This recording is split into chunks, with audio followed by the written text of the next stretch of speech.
சில நேரத்துல நல்லா புரிஞ்சுங்க, ಕೆಲವು ಬಾರಿ ಚೆನ್ನಾಗಿ ತಿಳ್ಕೊಳ್ಳಿ. கர்த்தர் உங்களை எங்கேயாவது ஒரு தனியா அழைச்சிட்டு போறாங்கன்னா நீங்க தனிமையை அனுபவிக்கிறதுக்கு நினைச்சிட. ಎಲ್ಲಾದ್ರೂ ಏಕಾಂತವಾಗಿ ದೇವರು ನಿಮ್ಮನ್ನು ಒಯ್ದ್ರೆ ನೀವು ಒಂಟಿಯಾಗಿರ್ಲಿಕ್ಕಾಗಿ ಅಂತ ನೆನೆಸ್ಬೇಡಿ. இல்ல, கர்த்தர் அனுபவிக்கிறதுக்காக கொண்டு போற. ದೇವರನ್ನು ಅನುಭವಿಸಲಿಕ್ಕಾಗಿ ಒಯ್ದಿದ್ದಾರೆ. சில நேரத்துல ஒரு வியாதியில நீங்க போறீங்கன்னு வைங்களேன், ಒಂದು ರೋಗದ ಅನುಭವದಲ್ಲಿ ನೀವು ಹೋಗಿರೋದಾದ್ರೆ வியாதி அனுபவிக்கிறதுக்காக கர்த்தர் உங்களை அழைக்கிறார். ರೋಗವನ್ನು ಅನುಭವಿಸಲಿಕ್ಕಾಗಿ ದೇವರು ಕರೆದಿಲ್ಲ. அந்த வியாதியின் மத்தியில சுகம் கொடுக்கிற கர்த்தரை நீங்க அனுபவிக்க. ರೋಗದ ನಡುವೆ ಗುಣ ಮಾಡುವ ಕರ್ತನನ್ನು ಅನುಭವಿಸಲು. சொல்லுங்க, ಹೇಳಿ, கர்த்தர் என்ன ಕರ್ತನ್ ನನ್ನನ್ನು நல்லவர்ன்றதை அனுபவிக்கிறதுக்கு அழைச்சிட்டு வந்தது. ಒಳ್ಳೆಯವರು ಅನ್ನೋದನ್ನ ಅನುಭವಿಸಲು ಕರ್ಕೊಂಡು ಹೋಗ್ತಾರೆ. அது மாதிரி அப்படி விசுவாசி.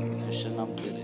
அதுதான் சில நேரத்துல கர்த்தரை குறிச்சு அறிவு வந்தா வாழ்க்கை நல்லா இருக்கும். அதான் மெயின். ಅದಕ್ಕೆ ಕರ್ತನ ಕುರಿತಾದ ಬೆಳಕು ಬಂದ್ರೇನೆ ಜೀವನ ಚೆನ್ನಾಗಿರ್ತದೆ. போதிக்கிறது ಅದನ್ನೇ ಬೋಧಿಸು.